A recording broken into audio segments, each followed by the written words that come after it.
This state flower blooms along the rivers as the Chinook salmon run, so it makes for a very picturesque scene. But before we get too far into this story, hey, I'm Ashley with Meadow Mountain, and I take state flowers and make designs like this to celebrate them.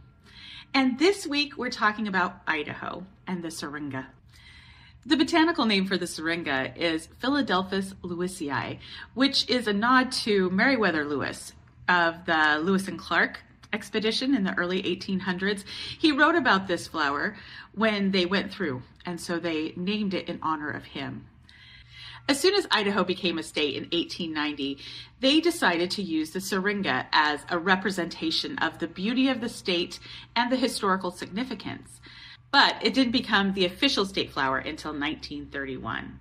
However, if you've listened to some of my other stories, you've probably heard about the 1893 World's Fair in Chicago, and how every state was asked to have a flower that represents them.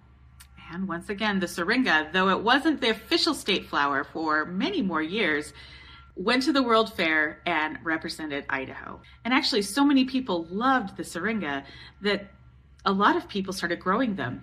It's only native to the West, like Wyoming and Idaho, Oregon, Washington, but it can grow a lot of other places.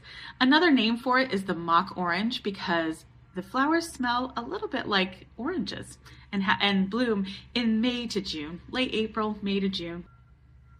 And the Native Americans would use its strong, straight wood to make pipes and bows and arrows and combs. So it's been used for a long time and appreciated for a long time. I've had a mock orange in my yard. I didn't think it smelled like oranges, but I did think it smelled quite sweet. Do you have one in your yard? Tell me about it. See you next week.